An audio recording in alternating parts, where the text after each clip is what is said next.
जानलेवा गेम्स खेलने में मुलविस नौजवानों की निशानदेही अमरीकी एजेंसी FBI ने की, जिस पर FIA साइबर क्राइम विंग हरकत में आया और लाहौर के इलाके जोहर टाउन में कार्रवाई कर दी, जहां 5 नौजवान ब्लू वेल की तर्ज का जानलेवा गेम खेलने में मुलविस पाए गए।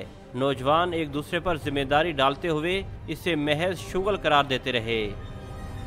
मैंने इसको वैसे मजाक में कह दिया कि यार नहीं, मेरे बांध दो हाथ, मैं खोल लूँगा ये डिक्की।